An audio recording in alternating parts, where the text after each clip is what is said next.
Look at this. You guys can't get mad at us for starting late. I am starting 15 seconds earlier. That's how excited we are for tonight's show. We have Underdogs, Hayden Winks joining us tonight. We are going to do a Dynasty, Superflex, rookie mock draft here, talk through all of the prospects, including our favorite, Skyy Moore. Let's do it.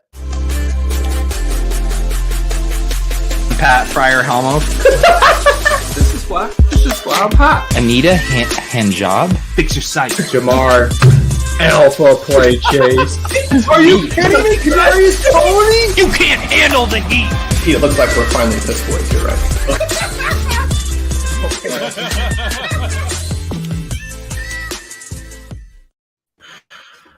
Let's go. New ship chasing intro, right? Hot off the presses there. Hayden, welcome to Ship Chase. Is this your ship chasing debut? I think I've done it once before, but I've been on some of your other shows. I've lost track which one.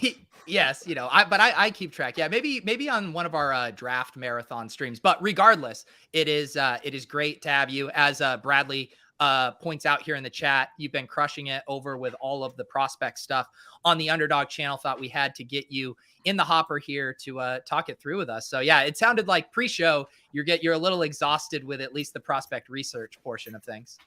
Yeah, after watching Khalil Shakir, I was like, all right, enough already of the tape. If I have to go beyond that, I'm whipping up college market share and calling it a day. I mean, I haven't watched a ton of tape on Khalil Shakir, but I like his stats. His stats are pretty good. So the tape's decent too. All right. Yeah, so if we were, theoretically to do this mock draft, how long would it have to go before Khalil Shakir would be drafted? Let's see what the ranks are. 22 overall. Is that the line? The Khalil Shakir line? I think he was like my wide receiver 14 or something. All right, so it's not that bad. 14th overall. Yeah, exactly. You're fitting right in Superflex. Gretch, we have to find out though, how was the road trip? I don't know. Did I miss any pictures? Did you post pictures on Twitter? I didn't. My wife's not big on posting the family pictures. I got some great ones of some of the national parks we were at and stuff that I should have posted, but I was gonna post like halfway through the trip, that stuff, because that was the first half of the trip, and then I just didn't because we were still doing things, and then I don't know, I just didn't once I got home too. I mean, like the whole thing of posting online is just sort of it exhausts you. I'm over it. Yeah. Well, give us the exclusive. What was the best part of the trip? Oh, dude, I don't know if there was a best part. So we did 9 days. We drove 3,500 miles. We spent a couple days in Anaheim for Disneyland on the kid's birthday, which was a lot of fun. My oldest birthday. Not both of their birthdays. That would be weird. But so the 7 days we were driving, did like 500 miles a day. I did all the driving, literally 100% of the driving. My wife did not get behind the wheel, so I was pretty stoked about that I managed that. I mean, we did like Bryce Canyon, we did Zion, we did Grand Canyon, we did the Redwoods and Golden Gate Bridge on the way back. Kind of hit the whole West Coast, southwest. It was a fun ass trip, dude. It was. I mean, there was a lot of layers. I ended up staying in the Venetian on your. Oh yeah, did you get out for any debauchery? Not Vegas? Really. Yeah. No. We went out to dinner. My wife has never been, and the kids were pretty overwhelmed too. We went straight from the national parks, like 3 days in the national parks, to Vegas on the night of the national championship. So my family was pretty overwhelmed.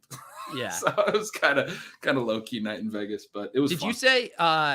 My take is I think Redwoods might be legitimately one of the most underrated places in the United States. I mean, some of the hikes there, and just because there's no tourist infrastructure, like you could drive miles trying to find a gas station, that the trails are just empty, and it's still like some of the most incredible terrain you'll ever see. Yeah, Redwoods are incredible.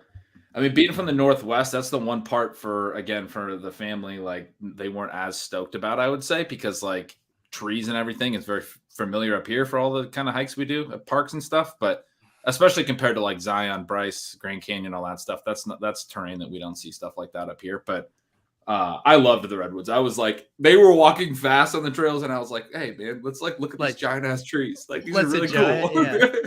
Can I just full dad mode on the trees.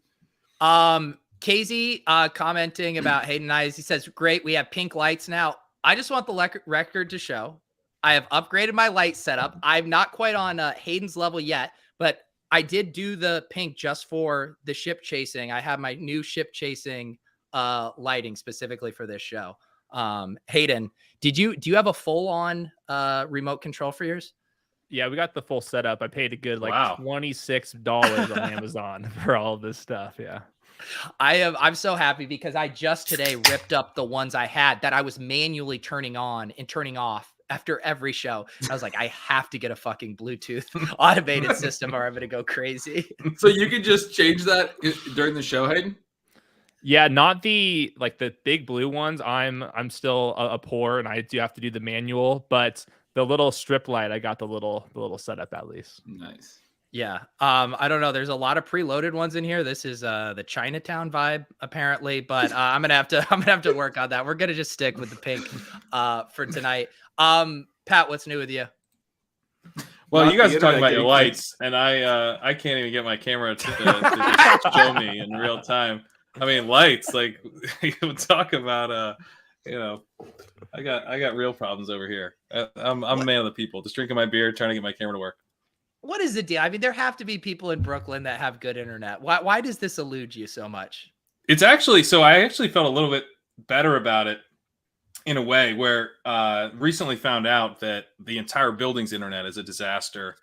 And there's a Fios guy trying to pitch us. Because here we don't have choices. The building is wired for one terrible internet service. So another also pretty bad internet service is trying to get in.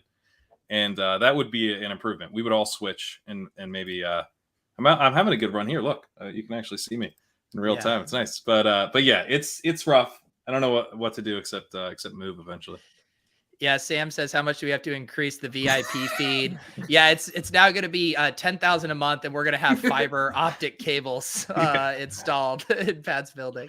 I mean, you got guys sending you cell phones. Can I get an internet expert in here? Is there anyone watch the show who's an internet expert? I mean, if I've learned anything, you start doing content, you put things out in the world. I'm sure someone from the ship chasing community will be at your doorstep in no time here to help you out. I think it's too good of a bit. All of the internet experts don't want to help you. They just enjoy seeing you flounder at the start of every show. They just enjoy seeing. Well, it legitimately made the new intro highlight clip. It's like I know it was literally me frozen. It's not. It can't even be a bit. No, you think smooth that out? No. That's actually part of the charm. Is Pat's internet freezing? So Hayden, what's your overall macro take on this class? Should we be excited, ambivalent, wait for next year? Where are you at? I think the wide receivers are decent. I don't see anyone that's completely off the charts good. I think there's two decent running backs. Neither I think are not in the elite tier, and the quarterbacks are very wobbly. Even Malik Willis, I was I know we're doing super flex stuff. I was trying to make the upside case, which is obvious, but man, it seems like it's a 10% chance that actually happened. So it's very hard to weigh that. And I know we're really rooting for ceilings and stuff, but even that it's pretty hard to envision. So I think Breece Hall, Kenneth Murray, and then the top, I don't know, 8 wide receivers I'm pretty intrigued with. And outside of that, not for me. Yeah. Pat, are you feeling similar? I'm feeling similar. I think maybe I like the wide receiver class a little better in that I think it's not super, super deep in terms of there's 20 guys that are awesome, but it's a really strong top 10, I think, top 8, whatever. So we don't tend to get, I think, that level of depth all that often. And there's also guys at the top. It's not thick in one part. There's a bunch of kind of late second round types or something. There's guys kind of all along the range in a nice way, but there isn't a Jamar Chase or an Amari Cooper or someone who just jumps out. I agree with that. But there's a couple guys right at the top who I think are still worthy of, kind of wide receiver one in a class. I just did. I'm in the middle. I sent you guys earlier today. I'm in the middle of my first rookie draft. It's single QB.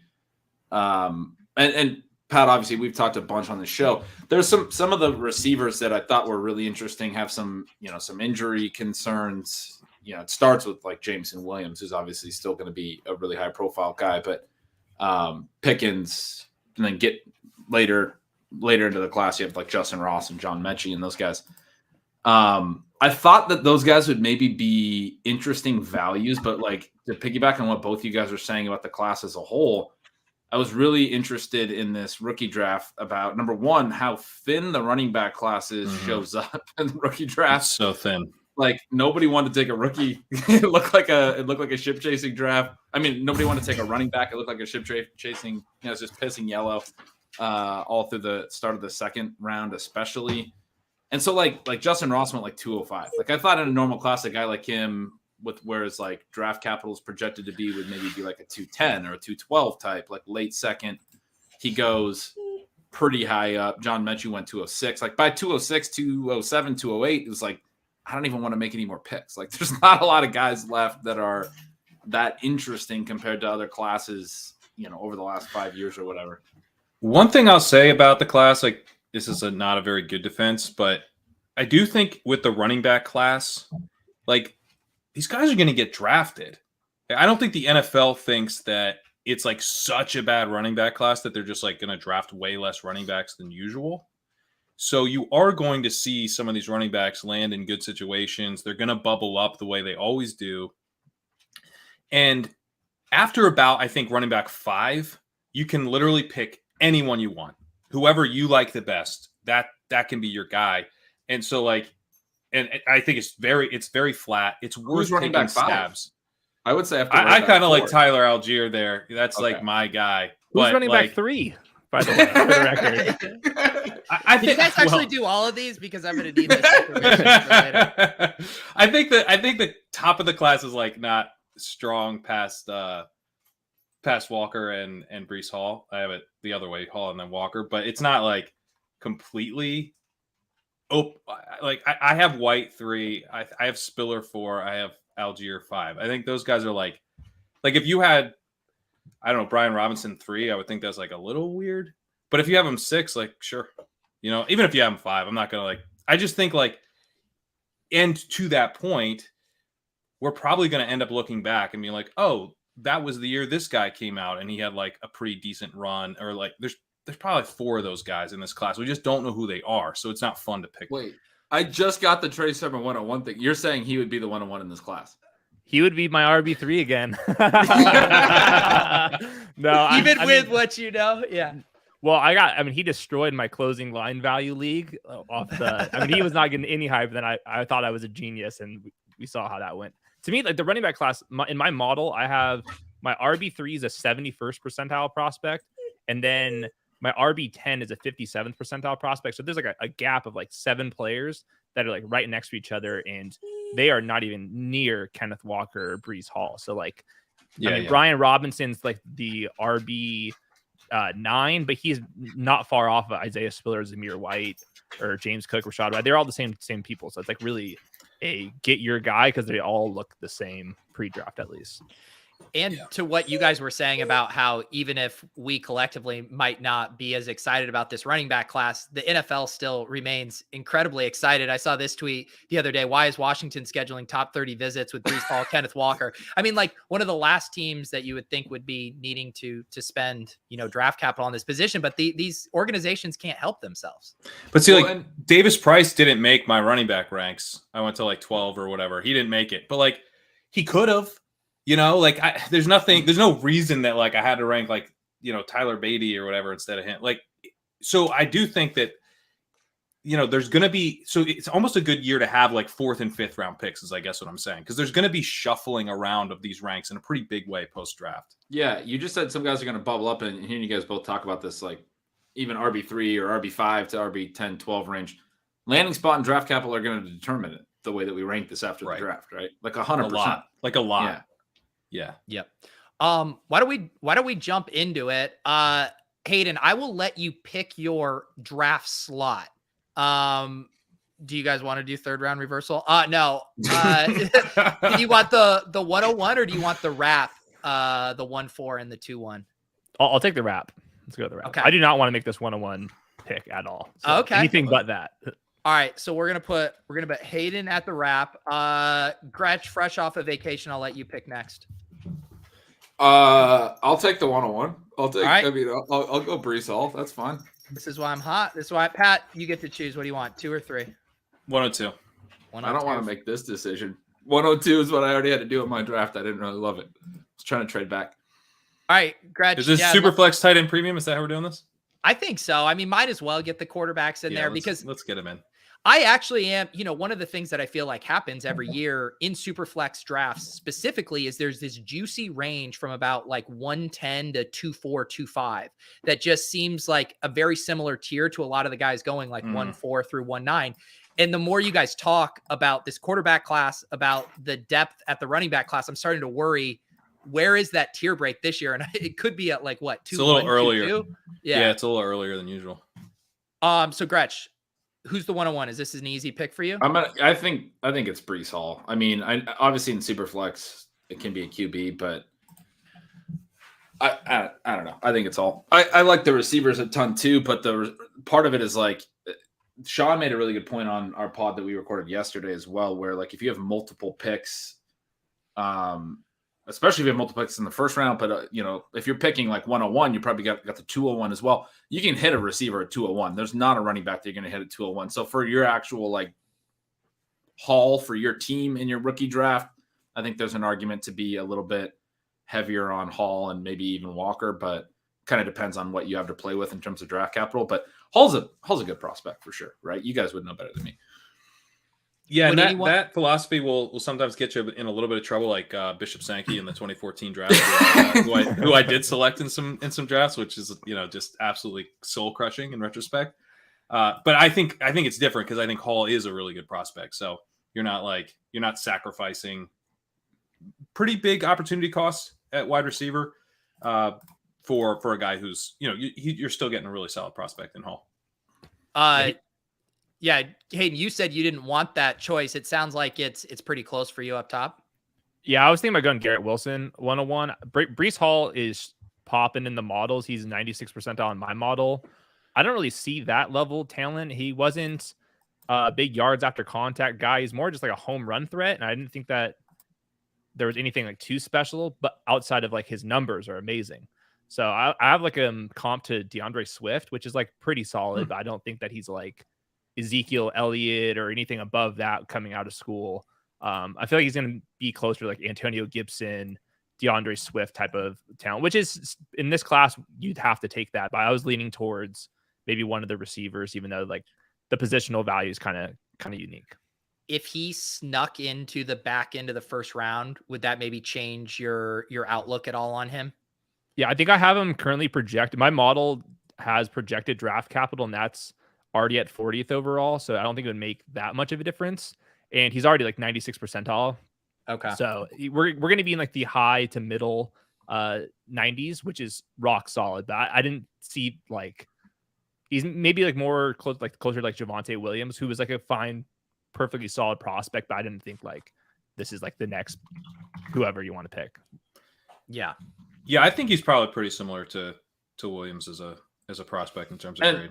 And what key spot he's going to be 21, right? Like we know that the 21-year-old RBs are good investments in rookie drafts for sure. All right, Karain, you are OTC.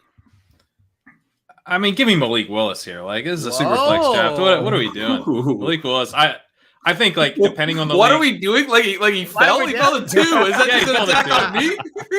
Yeah, I mean, I would say I have an FFPC draft where I have the 101, and like I think I have Kyler and Trey Lance and Tannehill and literally no running back. I think I have Ramondre Stevenson. I'm going to take Breece Hall. Like I'm going to take Breece Hall there. But in most leagues where the quarterback market is like super dry, it's hard to get these guys. I'm taking Malik Willis.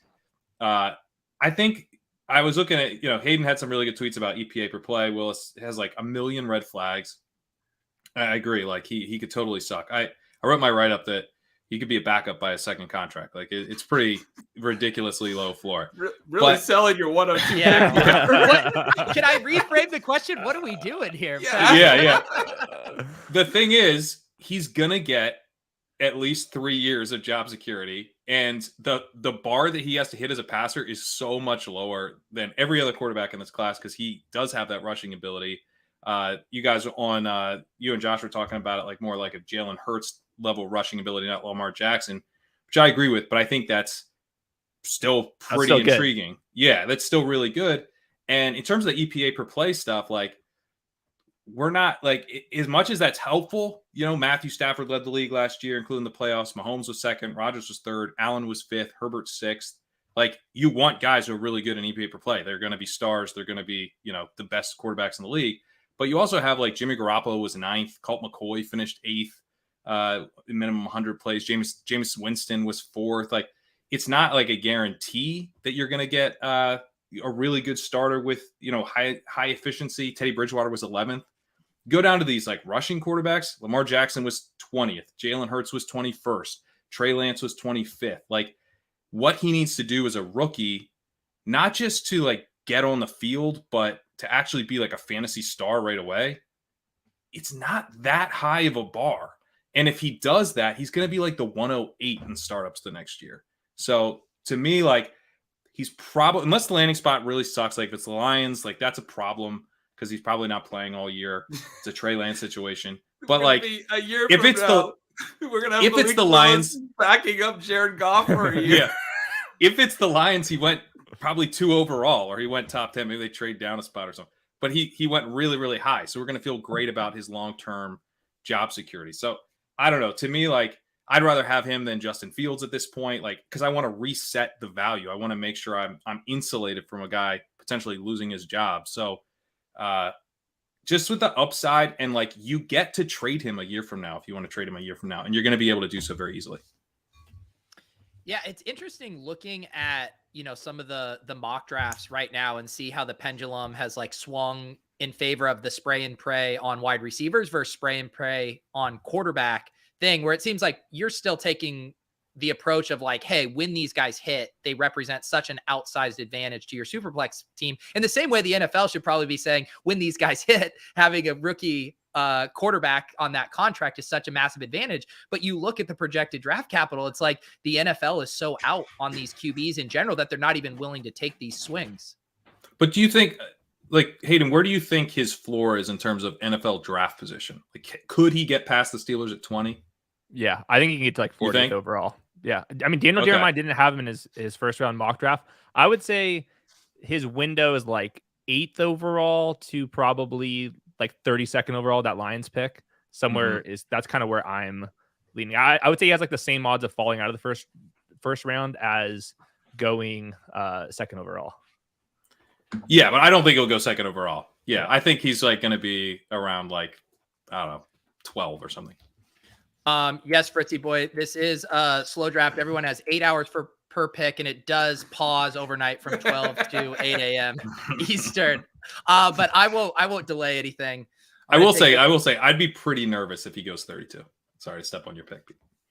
No, yeah, that wide range of outcomes is going to be very fun for draft night. I'm going to take Treylon Burks. I know Garrett Wilson is probably a better prospect, but I heard that this guy hunts wild boars with his dogs and a knife. He's built like AJ Brown, and I have a type. Hayden, tell me why I'm wrong for taking Treylon Burks and letting Garrett Wilson fall to you at 1-4. Well, I don't really have a variable for the wild hogs, so my model can't really trust that. But yeah, I mean, I can see him being the top 5 receiver in the league. I can see him being like a bigger Laviska Shenault. I don't know, man. Like your guess is as good as mine. Oh man, we call that Deebo Samuel around here, David. We call that Deebo Samuel. Oh God. Yeah, I mean, basically his projections, like, all right, he was dominant in college, and they kept giving the ball, but out of the slot and out of the backfield. Is he going to be that type of player in the NFL, which is not that good of a role? Like the Deebo Samuel role, I like the first half of the season Deebo rather than the second. But if he goes out on the outside and just starts mossing people on the outside, then we were talking about somebody that's going to be a first round pick in fantasy drafts eventually. So I have no idea. I can see it going either way. Yeah. Do you have a strong lean on the top? Well, we'll let you pick first. Yeah, maybe these picks will show us how you're feeling. I'm going to go Garrett Wilson and Drake London, who are my 1 and 2. I keep flipping back and forth with them. I think they're the 2 safest wide receiver prospects, early declare, only 20 or 21 years old. Their metrics were awesome. Big school. all the off-field stuff seems really good with them as well. I think that Drake London has like the potential to be like a Michael Thomas, like a high volume, even if he's not winning downfield as often. But Michael Thomas wins downfield occasionally, and he can jump ball people like Drake London.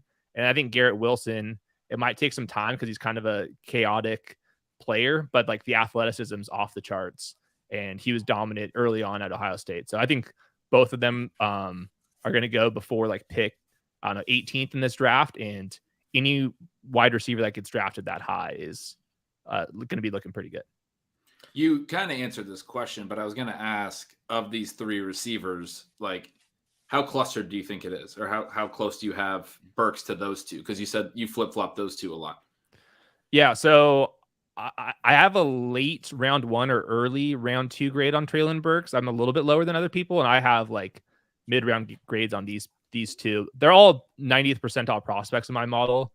I think like you have to do more of a projection with Treylon Burks than these other ones, but like it doesn't mean the ceiling outcome that's unchanged. Like if he just plays X receiver and dominates, then Treylon Burks is gonna be a total smash. But like that's what Garrett Wilson and Drake London did. So I feel like a little bit more comfortable with that, but the ceiling outcome for all these guys are awesome.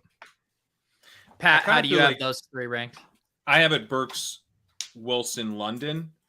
I kind of feel like, and so I'm guilty of this too, but in retrospect, we're going to be like, we just should have just had Wilson number 1. Like, he's just like a slam dunk. He's just, like, I was on Daigle's show, and he was like, how does it go wrong for Garrett Wilson? I was like, I guess he gets pigeonholed in the slot, and it's kind of like a CeeDee Lamb situation where we're like, maybe he's not going to be a star, but we'll probably still draft him like the 4th or 5th round of fantasy drafts for 5 years. Like, that's like his downside scenario, I think. He's going to be good. Sub 200 pounds, is his upside as high as Burks in London? Well, that's why no one has him number 1, right? Because we're all like, he's not going to be. We want to swing for the fences. We want Burks or London, which both. It's so much easier to see the ceiling with those guys. But you know, the guys who check all the boxes and then get drafted in the first round. That's the Justin Jefferson profile. He wasn't the ceiling guy in that draft class, but he checked all the boxes and he goes first round, and it turns out he's a superstar. Like, it wouldn't shock me if Wilson was a superstar, because it's really just like, oh, he's only 183. Well, he's a sub 4.4 guy. Like, he can win downfield, he can win everywhere, he can play inside, he can play outside. He's got a ceiling. What's funny about that too is I remember the sentiments on Justin Jefferson that dynasty draft season, and he was like the boring safe pick. Exactly. We were drafting Jalen Reagor over him every time because he was so sexy compared to Justin Jefferson. And now he's like the most sexiest dynasty asset you could have. All right. I guess I'm going to take a running back here. I'm going to take Kenneth Walker III. I don't have a lot of good reasons for this other than it seems like he's going to be the second running back off the board. Apparently I'm supposed to be worried about his pass catching, but he's a good IRL runner. Did I nail that? Crushed it. How concerned are you guys about his pass catching? Because didn't he catch a lot of passes in high school? Like, what's the deal with his, like? I did see somebody tweet that. I did not verify. I've not. Travis May's talked about that. Travis May actually went back and was like, yeah, I did. All right. I mean, the one thing with Kenneth Walker, Daniel Jeremiah, they were like talking about running backs, and he said that Kenneth Walker is like the character coaches guy, and that Mel Tucker, Michigan State's head coach, sent Daniel Jeremiah a bunch of clips from their practices where he's catching passes. So I don't know what's going on, but Daniel Jeremiah went on his own podcast randomly and dropped that. So. Why weren't they throwing to him in the game then? If the coach was throwing to him in practice and it was so effective. I mean, he was such a weapon in the passing game that they were trying to keep it from their opponents until he made it to the NFL. It's really a long con. Well, we do see with some backs that are so efficient as runners in college, they basically don't need to be thrown to. Like, this is sort of the Jonathan Taylor point, right? Like, where he's been a very efficient pass catcher in the NFL when he's gotten the opportunities. But like, he's just such a good runner that like Wisconsin was like, we're just going to hand him the ball. And I remember looking at his prospect profile when he was coming out, and the games where it's like a really weird stat, but the games where he had below whatever yards per carry, his receiving would spike. So it was like when they actually faced, like, it was usually against like Michigan and Ohio State and stuff throughout his career. When they actually faced like a tougher team that could shut him down a little bit running the ball, then they'd throw to him 4 or 5 times. It's like, Yeah, it kind of fit with that logic when you looked at his game log. I wonder if that's true for Walker because he ran for like 2,000 yards and 30 touchdowns, right? Or whatever it was. Yeah. It's also like a really hardo true of conference. Walker. It's not. No, well, if you look at yards per route run, he's nowhere near where Taylor was. So like when he actually ran routes, Walker still wasn't involved at. I think the receiving stuff is like a legitimate red flag. It's below where Derrick Henry was, below where Ronald Jones was, below where Deontay Foreman was. It's more like a Miles Sanders type of situation, I think, where you're hoping he can be like solid at it. But I think it would be a little shocking to me if he's like really good as a receiver. Is he the clear RB2 for all of you guys, though? Yeah. In fantasy, for sure. Yeah. I will say the Big 10 or Big 12, whatever, the Big 10, they love establishing the run more than any conference. That is the try hard, run the ball conference. And all those kind of outlier players like Melvin Gordon didn't catch passes. Le'Veon Bell didn't catch passes. Jonathan Taylor didn't catch passes. That's because that conference wants to set the tone. And that's just how they play football over there. So maybe there is a little more upside than we're giving credit for. I think the reason he's still the RB2, for me at least, is there's not any question about his rushing ability, right? Like he's got the size speed profile that we're looking for. He was a very efficient runner, all of those things. And so it's just like, is he just going to be a good runner or, a competent runner or whatever, or can he then add the receiving? And that range is like, that's a pretty strong range. But He's like, a little smaller. He's a little smaller than I'd prefer. He's 5'9", 211. Like if he was 220, I think that would be a kind of ideal. Like just the style that he is. He does feel like a tad undersized. It's probably not a huge deal, but I don't know. To me, that it's like that plus more so the receiving. But I have Hall like firmly ahead of him for fantasy purposes. All right, Pat.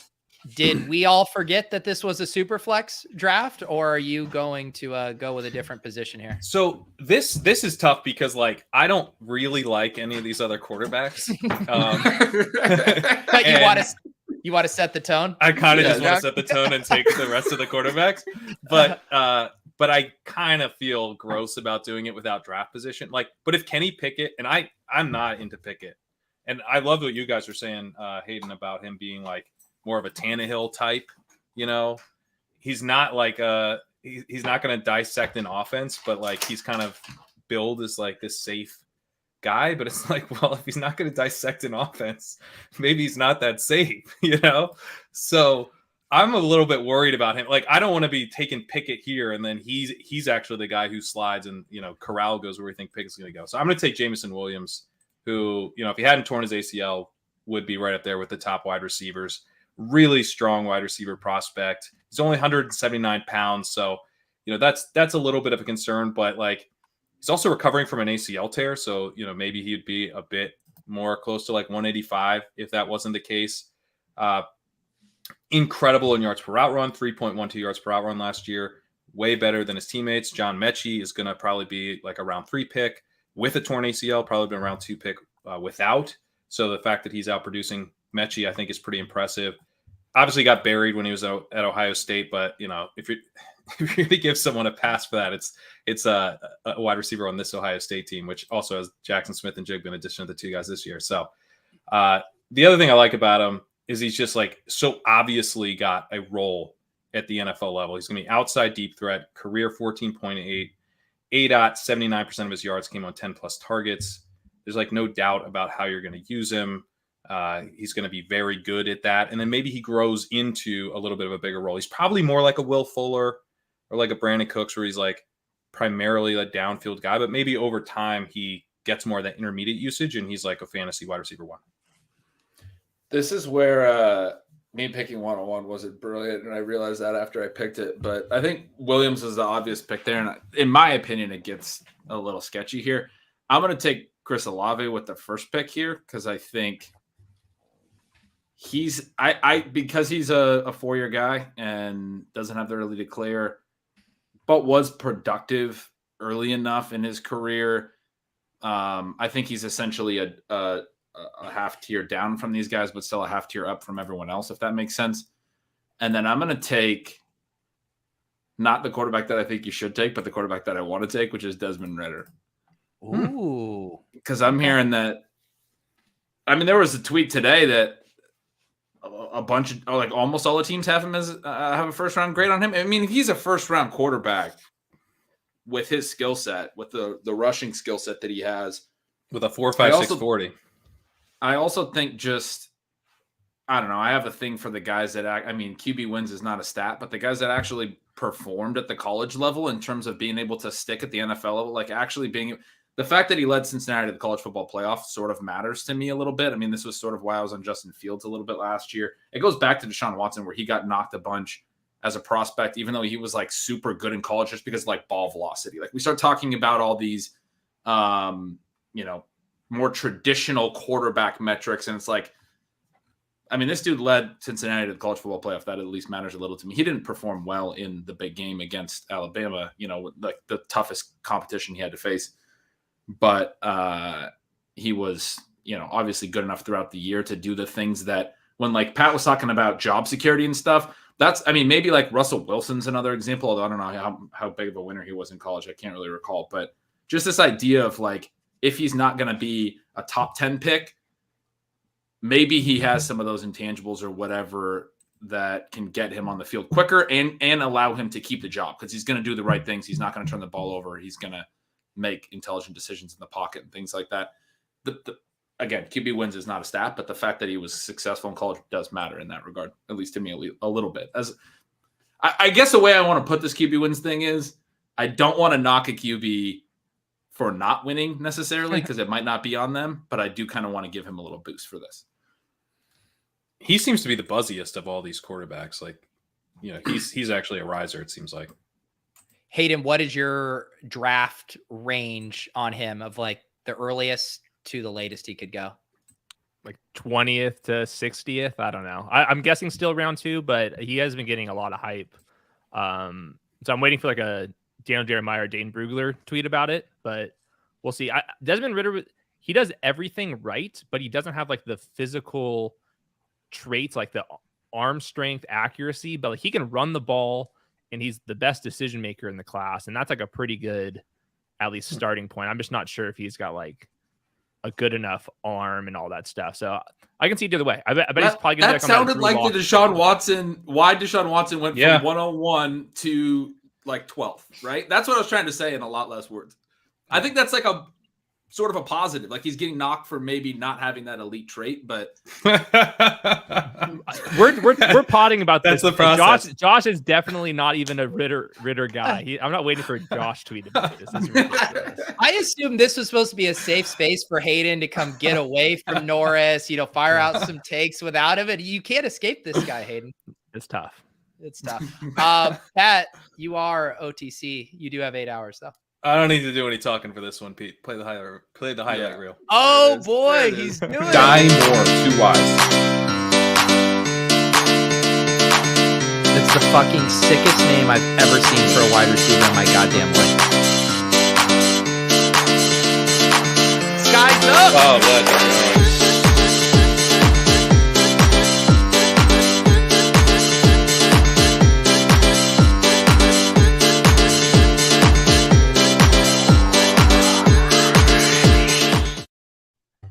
I'm so mad that I should have taken him in the first round so I couldn't get sniped on the clip, Paul. I was a little annoyed when Ben was like, "Oh, what a tear break." I was like, "How dare you?" You're welcome, like because I wanted to take Skyy. Like that was the number one pick I wanted to take there. I was like, all right, I'm going to take a QB. Pat's been saying all this about QBs. Let's try to be. I'll let Pat take Skyy. I knew that's where this was headed. That's nice of you. That was nice of you. I've had it. Josh compared him to Curtis Samuel, and now I can't get the idea out of my head that he goes to Green Bay at the end of round 1, and he starts as kind of like a Randall Cobb type, but he's moving outside as well. He's like, instead of the Devontae Adams like 3-year grind of him getting on the same page on the outside, we have him start as Randall Cobb, and then he moves to more of the outside connection as that grows with Rodgers. I mean, the versatility with him, the yards after catch, the route running, the intermediate production. This guy's going to be good. All right, Hayden. Everyone knows how we feel about Skyy Moore. Where are you at on him? Well, I like how we're already assuming that he's on the Packers and didn't go to like Washington. Yeah, he's on the Packers now, dude. This is the fan fiction section of the show. Hey, Rojo's on the Chiefs, all right? We're on a hot streak. I have nothing bad to say about Skyy Moore. I mean, come on, this is ridiculous. He was awesome in every capacity. It sounds like Josh has something bad to say about Skyy Moore. That's why Hayden's on the show and not Josh. You have an anti-Skyy Moore take. You don't get to come on. Come on. It's not fan fiction. It's reality, Sam. All right. I'm going to take a quarterback. It sounds like Kenny Pickett is going to be the first quarterback drafted, most likely. I'm just going to trust the draft capital here and get myself a quarterback because this is, in fact, super flex. Thoughts?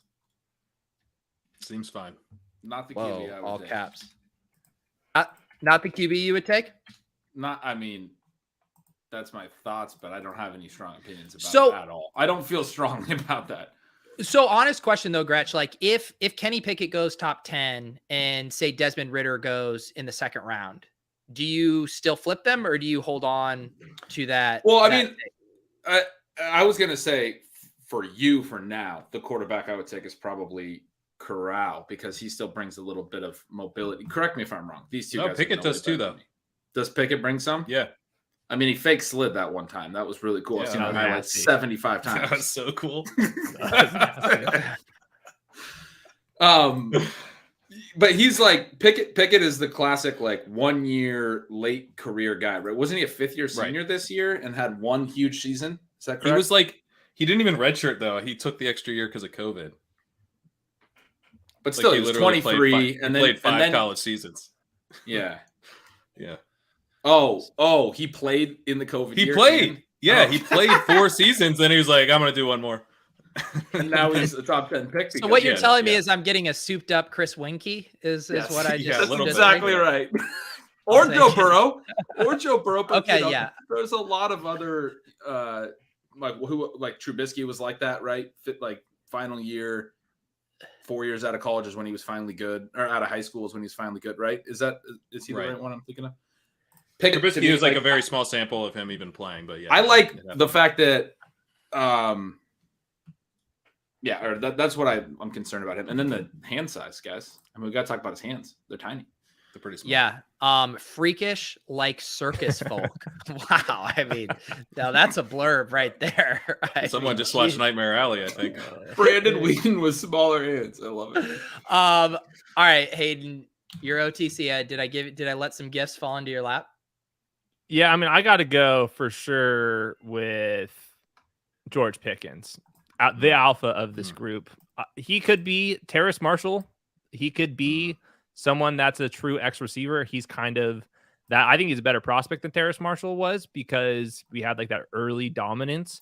And it's just like, all right, if he stays healthy, then we're off and running here. So I know he's an alpha and he ran a little bit faster than some people thought he was. He's got the size.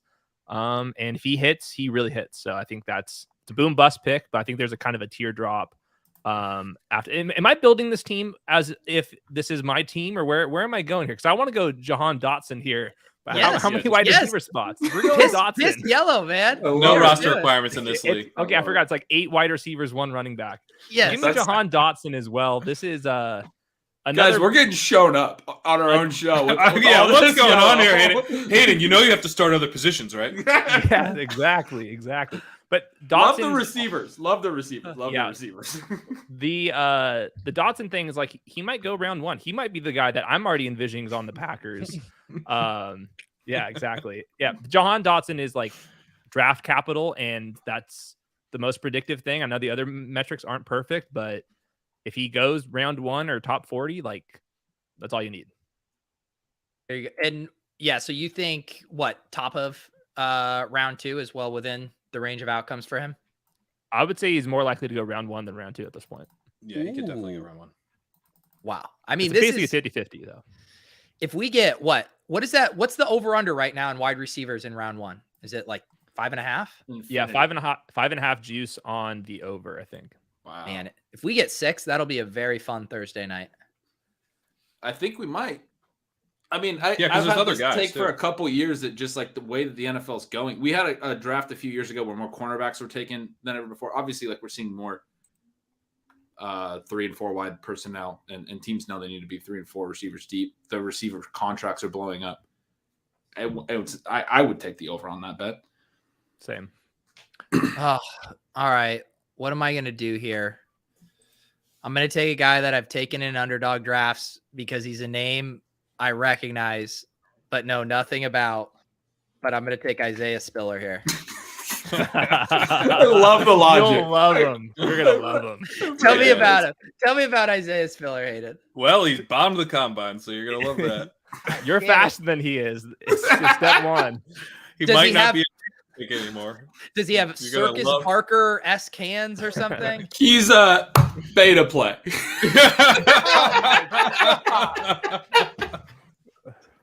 I really should have done more research before the show tonight. So no one could say one nice thing about my 5th round pick here? No. Jesus. His stats aren't that much worse than Breece Hall if you don't like Breece Hall's athleticism or the fact that he was a workhorse. But if you prefer a slow committee back version of Breece Hall, you know. Hey, I'm looking at the chat and Josh right now. He keeps saying this on our podcast that Isaiah Spiller is going to go RB2. He's yet to tweet this. If he would tweet it, then I would mention that Josh Norris tweets it, but he's not that confident yet because he won't actually tweet it. He'll just mention it on our podcast in passing. I need the tweet. What kind of back channels in voodoo witchcraft is Josh Norris doing these days to, have a repeat of the summer of 59? He's got to be sweating bullets right now. I never know his sources ever. He doesn't share them. I learn them at the same time everybody else does. Wow. This guy keeps it close to the vest. All right. I guess I just bombed this pick, Isaiah Spiller. No, he was a reasonable pick in this range, right? That we can say that, guys, right? Please say it. I need to hear it. I can't say it. There's a few other guys I would have taken over. Backup running back. All right, Pat, you're up next. Guys, I don't know if you know this, but it's super flex. Okay. We're trying to take guys that are going to have a lot of value and are actually going to contribute to us winning. We're not trying to just pick our favorite backup running back, looking 4th round pick, Isaiah Spiller. Give me Matt Corral. Oh my God. You can tell we're getting at the point where none of us have any reactions to any of these picks. I'm trying to look up how to fucking spell this guy's name. I mean, this is turning into a real... It's like Pete Carroll. Yeah, there you go. There we go. All right, talk to me about Matt Corral, Pat. Well, he seems like a guy who could maybe go 20th, or maybe he's the guy that a team trades up for in that 32nd spot and gets the 5th round option on, but he's not that exciting, but he scrambles. Basically, everyone in the class scrambles. He's got, he's got some red flags. Didn't have a ton of production in the intermediate area. Relied on a lot of RPOs, a lot of schemed up stuff. Kind of there's worries maybe he's just kind of a system operator, but maybe he's a system operator with some mobility. He's like a Jimmy Garoppolo meets Daniel Jones rushing upside type of situation, which baby, that for 3 years in a super flex league seems okay. Maybe even 4 years. Maybe that's going to be a no 5 for or me, 6 dog. Years.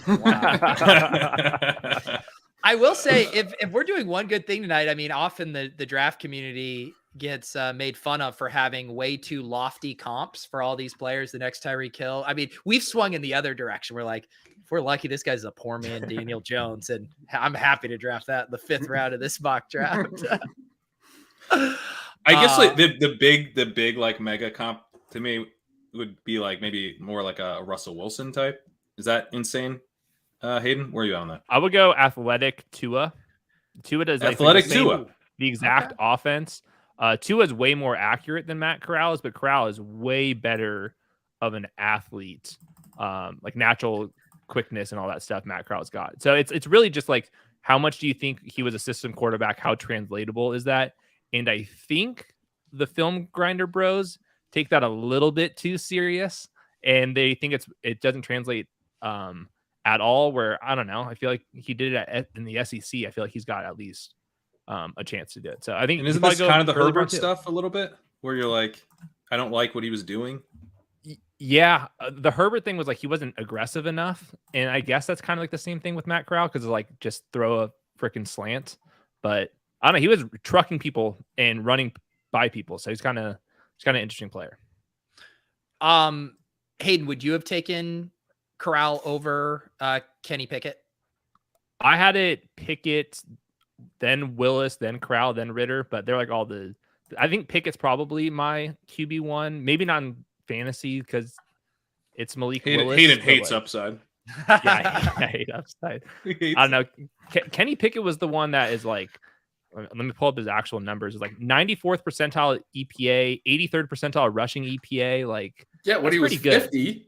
I know he's way older and like, yeah, the whole thing. I'm not a huge believer, but like, I think he'll go round 1. I think he's got the best odds of like actually being a starter 6 years from now. Like these other guys, I would say it's less than 6 years. I don't know.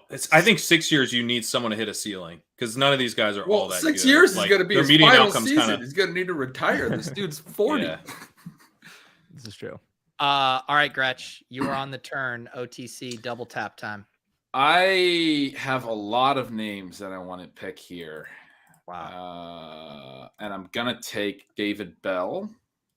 Nice. Because I got to take a receiver. It's been not enough receivers. He's the classic. He's almost more of a old school Rotoviz guy than even like a Skyy Moore, right? Because he's just like, he's not even athletic, but he's just hits on all the dominator stuff, everything you want. Right, Pat? Is that? Yeah. And I think like a guy who could be really good in fantasy, even though he's not like helping an NFL team all that much, kind of like a Jarvis Landry or something. Right. He's like Jarvis Landry. That's what I keep hearing. And I don't pretend to be a prospect analyst, but I want Jarvis Landry at this point in this draft. I want this. I'm looking for floor. I'm looking for floor here. The other pick has got to be somebody that I don't want to take. So I'm actually not going to take him. I'm going to take another running back and take Rachaad White. Oh, God damn it, Ben. I thought you were going to give me another guy. Like I was like, Ben's going to give me 2 guys I want.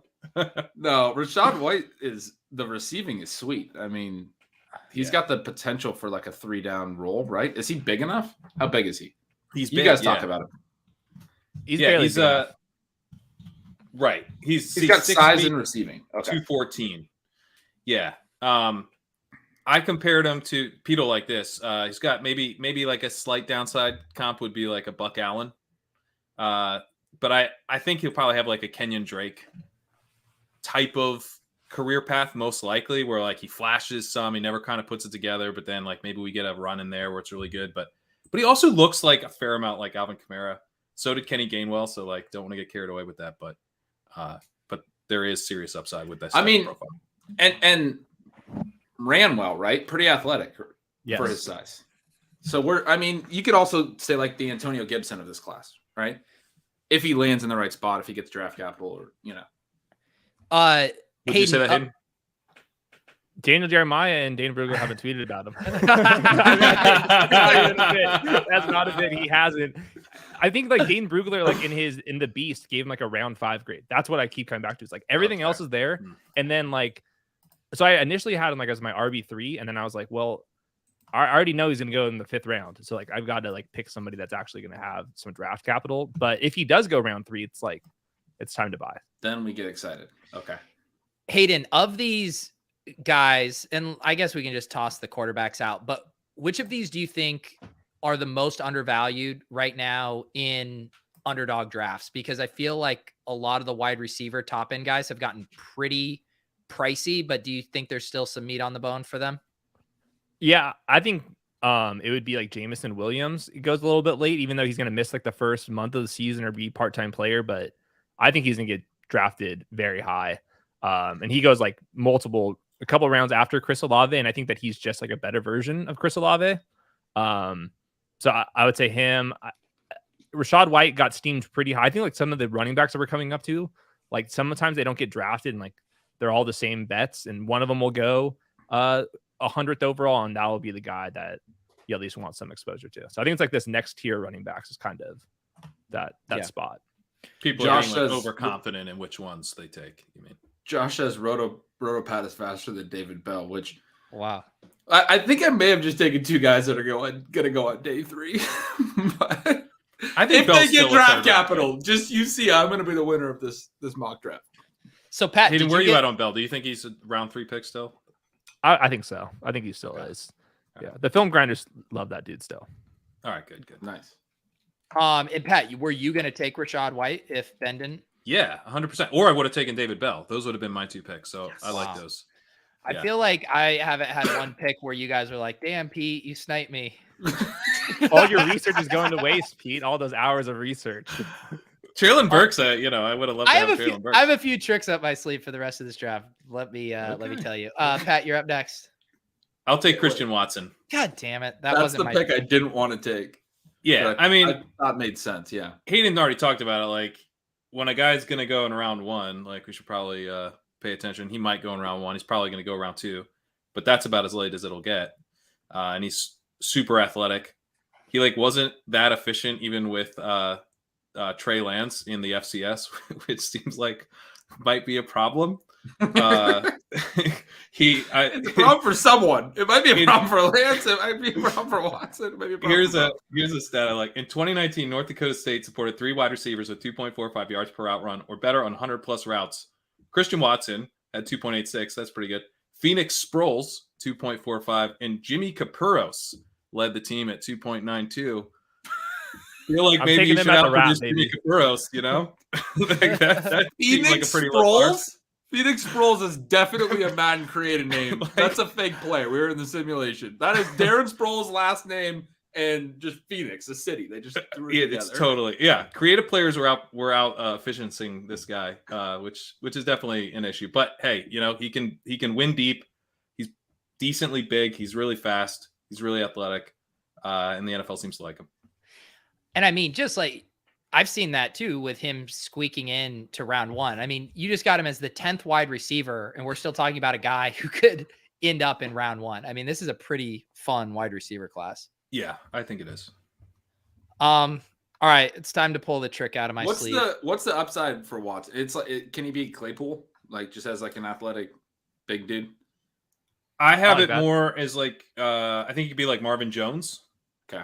Maybe a DJ Shark, maybe a Terry McLaurin, but probably, that's like his highest level outcome. And I also said Darius Slayton as an upside comp. Okay. All right. None of you guys read the fine print on this draft. Not only was it super flex, but it's also tight end premium, boys. Trey McBride. Can't believe you guys let him slip. That's the other pick I was looking at. But I saw that Pat didn't even have him as his tight end 1. Yeah, nice job grabbing my tight end 2. Here's the thing, Pat. Some of us grew up in Colorado. Some of us almost went to Colorado State University. It's basically NFLU these days. I mean, Michael Gallup, Rachaad Higgins. I mean, I could go on, but Trey McBride is the next great Colorado State Ram to enter the NFL. His 5th round pick that didn't really pan out. Hey, he caught some touchdowns from Baker Mayfield. He's always weirdly been Baker's guy when someone else is hurt.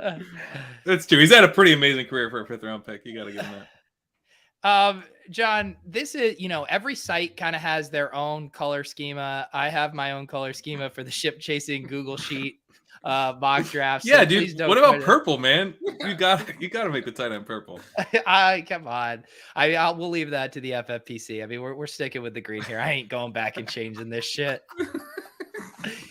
Thank you. Yes, Michael Gallup, Trey McBride, Michael Gallup, all the legendary greats. All right, Hayden, you're up. Give me Zamir White. It's the same exact thing as George Pickens, where he was supposed to be a baller. He's flashed as a baller, but he's been injured. And if Georgia thinks you're good, and if you were a 5-star recruit, let's roll the dice. I think he's going to still get draft capital. He's fast as hell, and we'll see. I think the other thing is his receiving profile and all that stuff is not good. None of the stats are good, but he was losing playing time to James Cook, who's probably going to be a 3rd or 4th round pick purely as a receiving back. So I think it makes sense. Plus Georgia always has rotated their backs anyway. So I think Zamir White's total boom bust prospect, but I think 3 down player and he's top 15 running back is within the range of outcomes. Hayden, just reviewing your roster, absolutely love your wide receivers. I am a little worried about your running backs, your quarterbacks, and your tight ends because this is tight end premium.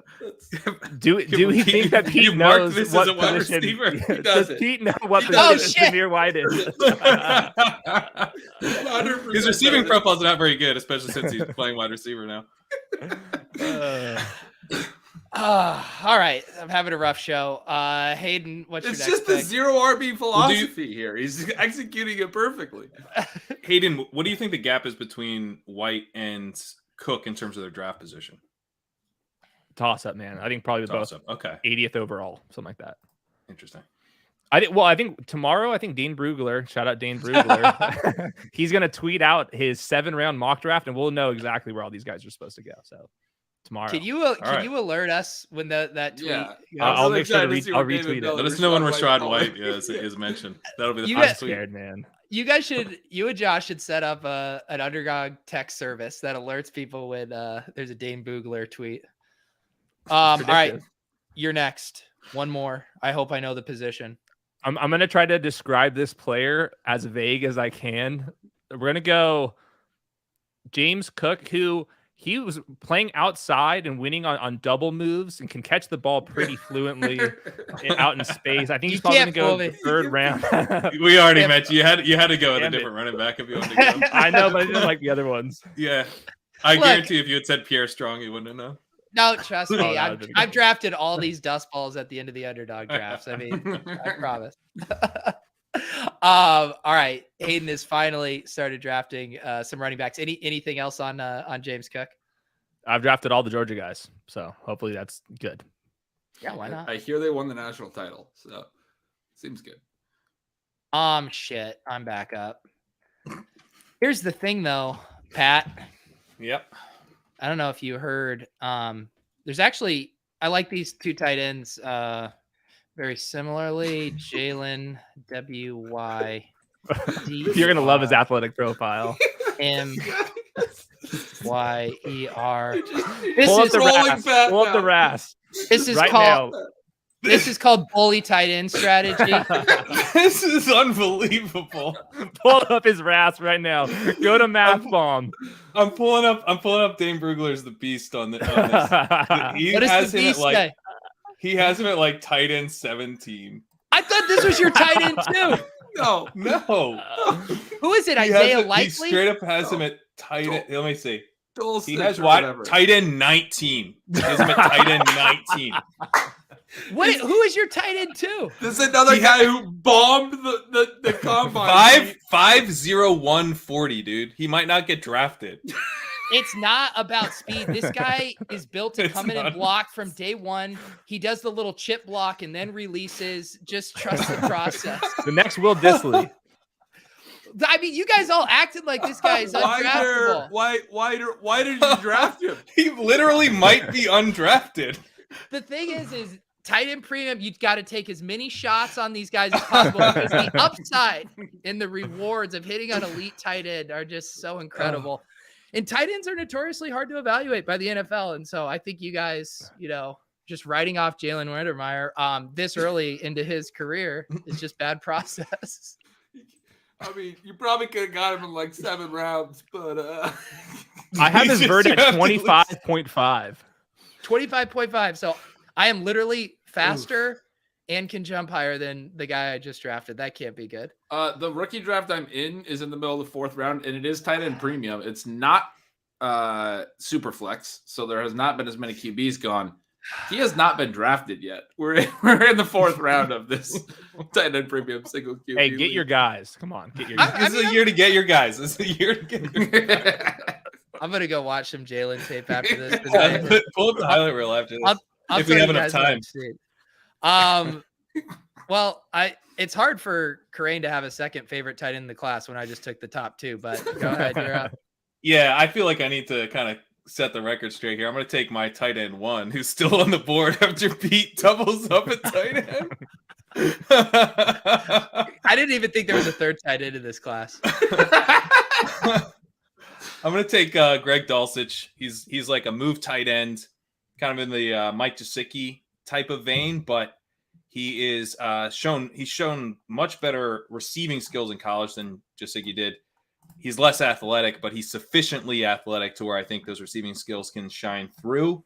He's used deep downfield, which is always really nice for a tight end, deep for a tight end. Since 2015, only 9 tight ends have been selected on day 1 or 2 with a 10+ ADOT and 1.8+ yards per route run. Kyle Pitts, TJ Hawkinson, Noah Fant, Hunter Henry, Dallas Goedert, Max Williams, Jay Sternberger, Mark Andrews, and Adam Troutman. So it's a nice little group he's in. I think he's going to end up being a day 2 pick. Has a chance to be a round 2 pick, and he did not run a 5.0140. Did I spell his name right, Pat? Yeah, I think that's correct. Okay, just making sure. It was a little hard with the you said it pretty quickly there. All right, that was a compelling case. Didn't believe any of it. Gretch, you're So I get to take one of my favorite sort of, I don't know if you want to call him a sleeper receiver, but Justyn Ross is a dude that has had a bunch of injury issues as well, sort of similar to some of the guys that Hayden has been discussed, like Pickens and stuff, but his are like very serious. But when this dude was a true freshman, he led Clemson in receiving yardage, a Clemson team that had T. Higgins, Travis Etienne, Amari Rodgers, and Hunter Renfrow. And this dude was a true freshman and led them in receiving yardage. He was very good in the national championship that year. And I'm just hoping that he gets healthy enough that we get to see something like that. Because like you get that good of production at 18, I'm going to take the swing on it whenever I can in rookie drafts after, Jalen Wydermeier's off the board. I mean, to me, Jalen represents kind of the cliff. Like once he's gone, you guys are all gone. I actually do agree with that. That is good analysis.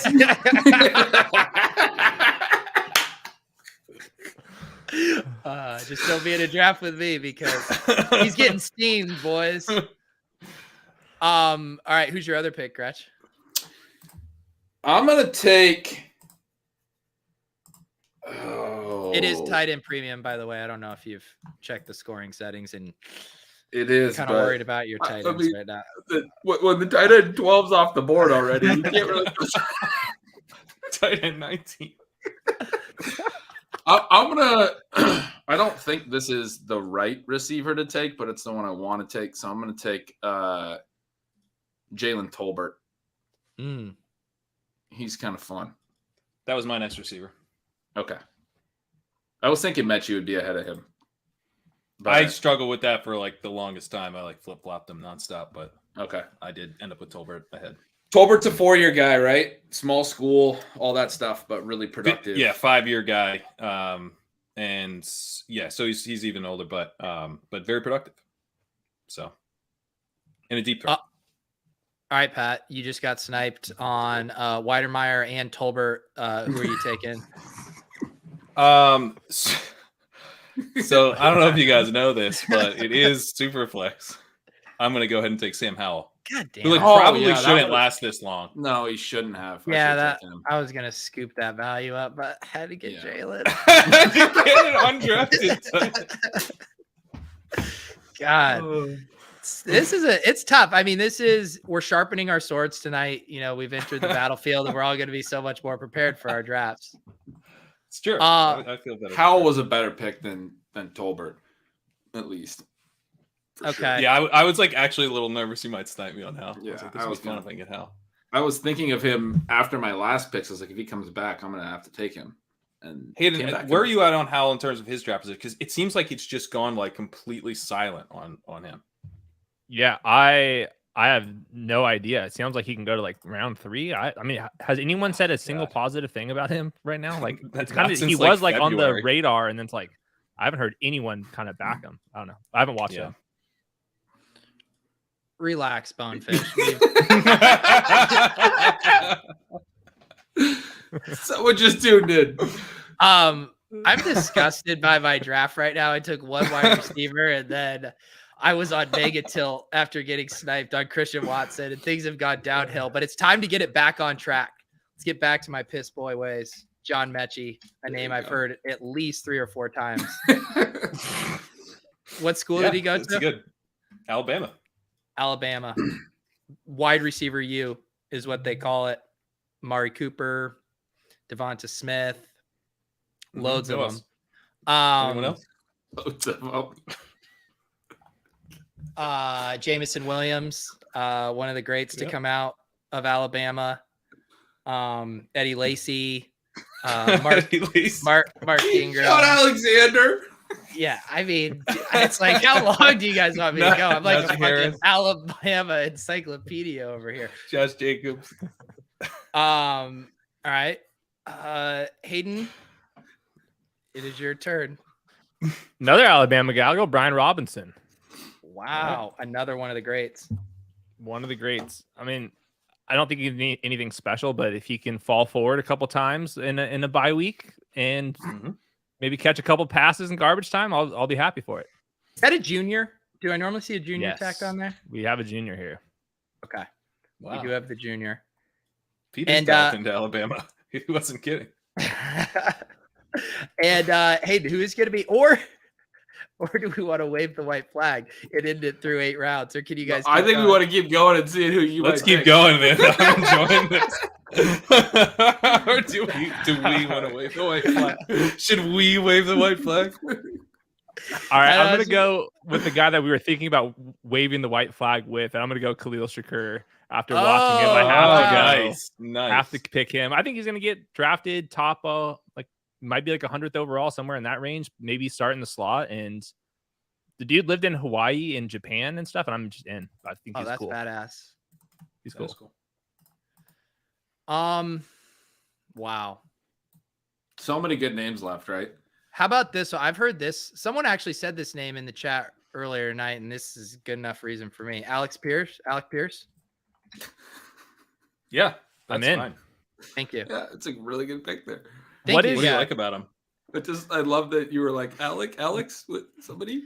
I like that he's part of a really deep wide receiver class, and I consider him part of that depth. It's cold. Very good. Pat, serious question though for you. What aside from draft capital, what is the difference between Alec Pierce and Christian Watson? Like literally nothing. Yeah. And same thing with Jalen Tolbert. And that's why I can't imagine drafting Christian Watson in the 6th when Alec Pierce is there for you in the 9th. I mean, I literally said to myself, arbitrage Christian Watson as I typed it in. All right, Pat, you got to try to redeem your draft because I'm reeling now. I'm going to go with Tyler Allgeier. Finally took a running back. Jeez, this guy. Yeah. Was worried about your running backs there. Yeah. He's like got some decent versatility. He's actually like an okay pass catcher, and he's big, and he's going to be kind of a downhill guy, but he could like do enough as a pass catcher to maybe be like a later career Jordan Howard where he got thrown to a tiny bit. But he's basically like a Jordan Howard play. No, that's exciting. Pete, this is like where the class gets. Yeah, Pete, don't tell anyone, but I'm looking up Pat's tight end rankings right now, so I can figure out. You're not gonna like what you find. Trust me. We're at the point where I don't know. I don't know what to take. You don't want to use his rankings. Any rankings that doesn't have Jalen as a tight end too, you might as well throw him out the fucking window. I'm gonna take who was my first pick? Wan'Dale Robinson, I think. Okay. Because he's like sort of fun, right? He does a lot of interesting things. See, we're entering the part when Gretch is describing prospects like me. Right. He's the I can't even think of the other dude. Who's the dude that Oakland drafted and wound up in Miami from Kentucky? Lynn Bowden. Lynn Bowden. Isn't he the new Lynn Bowden? Am I doing this right? Yeah, probably. Probably, but that was bad. That didn't go well. I'm signing back up for it for round 2. Outcome. Yeah. That guy that got cut and then signed and then never really played on either team. He's like an unathletic Curtis Samuel or something. Jeez, these comps are just getting brutally harsh. I mean, what is Curtis Samuel if he's not athletic? He's Wan'Dale Robinson. I'm going to go away from Pat's tight end rankings here because the guy he has third, his draft capital over on Grinding the Mocks, it looks really close to Jaden Weidermeyer's. So I'm going to take instead. I'm going to take Jelani Woods. Jelani? Yeah. Yes. Heard this guy's big and athletic. This dude rips, man. His highlight tape's insane. Let's do it. How do you spell that? Jelani. Woods. Woods. Yeah, I mean, when I watch his tape, he definitely reminds me of a poor man's Jalen Weidermeyer. But that's not a bad thing. I mean, a lot of tight ends would kill to be a poor man's Jalen. I am happy you finally took care of this structural gaping tight end hole in your roster. I mean, my team's as balanced as it gets. It's very nice. Crane? I'm gonna snipe Hayden maybe and go Dameon Pierce. Okay. Sniped officially. All right. He's a underused running back committee guy, but showed really nicely in what he did, and he's got some size. And Hayden declared him this year's highlight champion. If you want to watch highlights of anyone, you watch him with Dameon Pierce. All right. I'm going to draft a guy that I have legitimately taken on Underdog multiple times, despite knowing nothing about him. Kyron Williams. Seems about the time. Your team is the all I didn't watch the combine team. I mean, The combine. ship Bombed the combine, dude. He just bombed it. The ship chasing 4x100 beats this team in a race. You know who else bombed the combine, Pat? A lot of guys. A lot of guys don't go to the combine. A lot of guys do pro days, and those numbers are all messed up. I mean, the combine, it's pretty antiquated at this point. And I kind of just trust what I see on the draft board in names. Thank you, Doug. I agree. He's going to be great for this squad. We'll check in on these teams after the draft, and we'll see who's laughing when Kyron Williams goes late 6th round. Great All right. landing spot. All right, Hayden. I love how up. long you're taking to color on Dameon Pierce. Because he's blue. okay. Thank you. Pierre Strong Okay. for me. Fast. Like maybe this year's, if everything goes well, could be this year's the 49ers running back. I'm forgetting his name. Was really good. Eli this year. Mitchell. This year's Eli Mitchell. That's the case. The bull That's case. a sell. I'm in on that. And That's a better bull case than Lynn Bowden. wow. At least that guy was good. I think Do we want to do another round?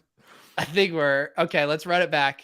I do have a guy that I can't believe you guys have left up here. So yeah, we should probably do. I got one round. more that I want to take too. All right. Pat got scared. You know, he's writing up all his rookie blurbs, and he had to leave the show because he doesn't know any more players. Some of us are out here still hanging in there. He's scrolling Dane Brugler's Twitter feed looking for names. Yeah. Whereas me, like, if you want to I describe like how my- everyone's just projecting their own process onto me. The best way to describe my mock drafting prowess would be to say that Pete's got that dog in him. You know, like, I'll keep going name for name. All right, Aid, your final pick in this beleaguered, drawn out, long ass draft. I'll go Isaiah Likely. A Damn it, tight that was end. my pick. Fuck. You want to make the case for him, Pete? He had one pick left. You tell us about him. He honestly, I see a lot of Jalen in his game. He's fast. He's big. I could see him with Tom Brady. I think that would be awesome. Anything else to add to that, Hayden? Yeah, I'm already projecting him on the Packers with Rodgers. And Okay. that's Seems it. like a great fit. Yeah. Okay. All That's right. that was the next. He was even higher than Woods over at Grinding the Mocks in projected draft capital, but just by a touch. But he's expected to go reasonably high, right, Hayden? Is that right? 3rd round, maybe? Yeah, probably 3rd, 4th, 5th. I have no idea.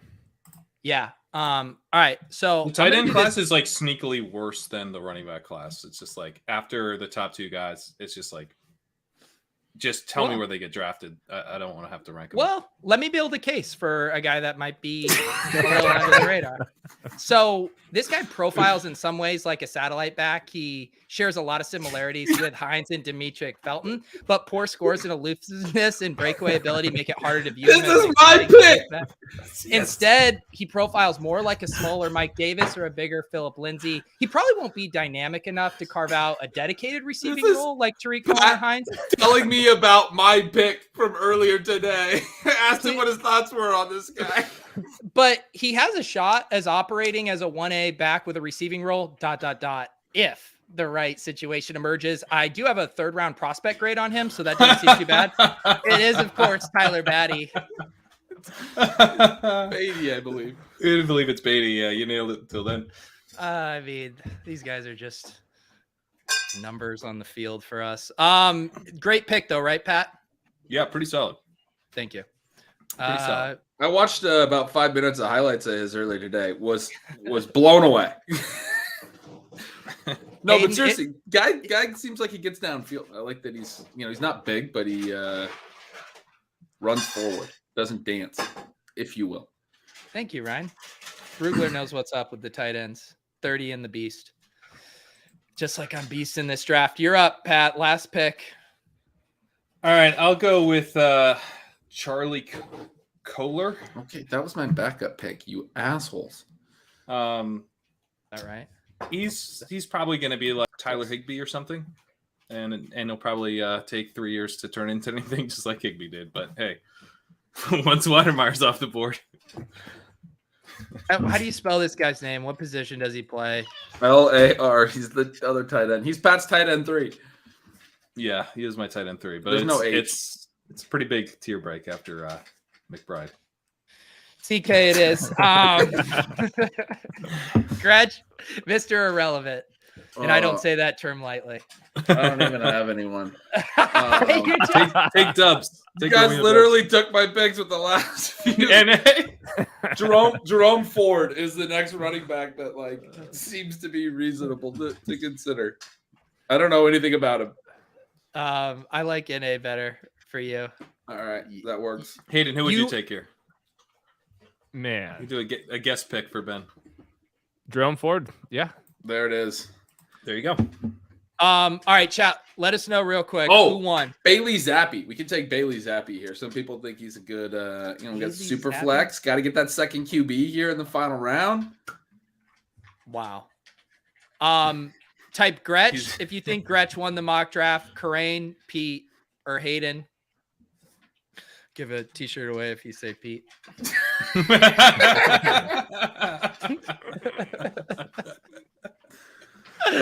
I'll post it on Twitter, Nick, but thank you, Sam.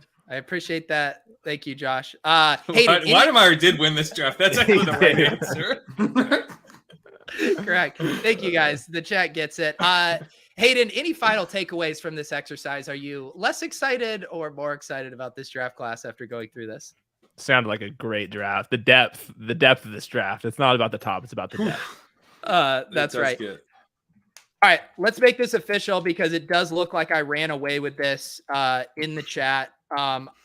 Let's do hashtag Jalen.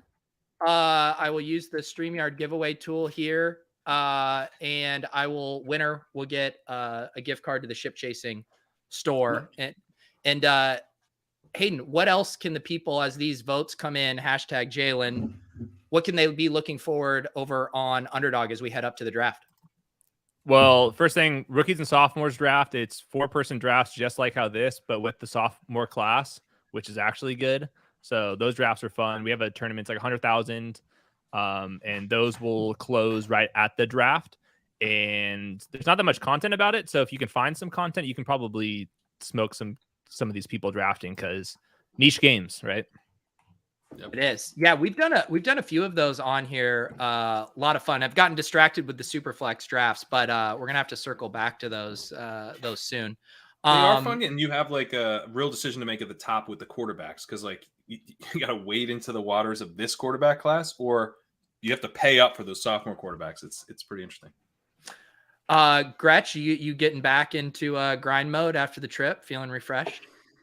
Yeah, did a Stealing Bananas pod yesterday. I got another one tomorrow. We're getting back in the flow with that. We'll do a little writing this week on the prospects as well, I think, or next week. I want to write a little bit about college targets per out run. So I've done some research into that. It's Nice. Kind of fun. Something that I don't know is going to add a ton of value to a lot of the stuff that's already looked at and in all the good models out there, but I think is at least interesting. Some of my preliminary stuff has been interesting to dig into. So would you be interested in perhaps a guest section within a post, maybe breaking down some of my thoughts on the tight end? Yeah. Draft class? I mean, specifically one name is what I'm looking for. Yeah. I'll have 1,000 words for you on Jalen Weimermeyer by Monday. Pat, what are you working on these days? I have my tight end rankings out. Came out today. I'm working on my quarterback ranks, which will finish up all of my rookie ranks. I already have the running backs and wide receivers out, and we've talked about them a few times. I'm going to have Dane Brugler on the podcast tomorrow. Going through some of his big prospects from the beast. Whoa! Make sure to tweet that out. Tweet that out, baby. Tweet it. Tweet out that you're having Brugler on the pod. Come on. You held that till the 125 mark of the show? Got to drop the bomb. Holy cow. That's how you do it. How am I going to sleep tonight? Jesus.